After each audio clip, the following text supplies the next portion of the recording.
Sur initiative de la Mission nationale de supervision de l'identification CNSI, les principaux acteurs de l'identification se sont retrouvés à Yamoussoukro autour du thème « Identification des populations, des opérations de sortie de crise à l'identification ordinaire ». Le but de cette rencontre est de faire le bilan de l'identification basé sur la liste électorale exécutée dans le cadre des programmes de sortie de crise selon l'accord politique de Ouagadougou APO. Elle veut surtout mettre en lumière les insuffisances afin de faire au gouvernement des suggestions allant dans le sens de la satisfaction des Ivoiriens ajournés à l'issue du processus en cours et de dégager les conditions de la mise en œuvre de l'identification ordinaire des populations. Alexis Ouedraogo.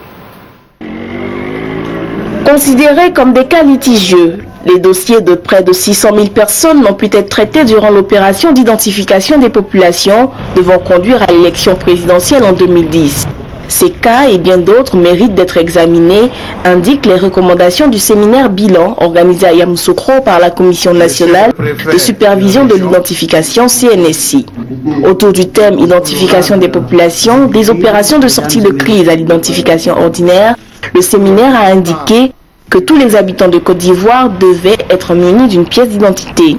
Il a recommandé que les 600 000 pétitionnaires figurant sur la liste grise bénéficient à cet effet d'un traitement spécial.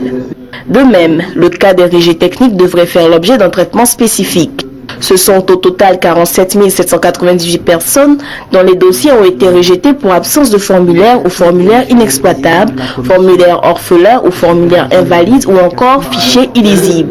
Pour ce qui est de la production des titres d'identité, le séminaire a recommandé que désormais les cartes soient produites en Côte d'Ivoire. La question de la naturalisation aussi a été évoquée et le séminaire a abordé plusieurs autres pistes qui devront faire l'objet de débats, à savoir la naturalisation même d'enfants trouvés ou abandonnés.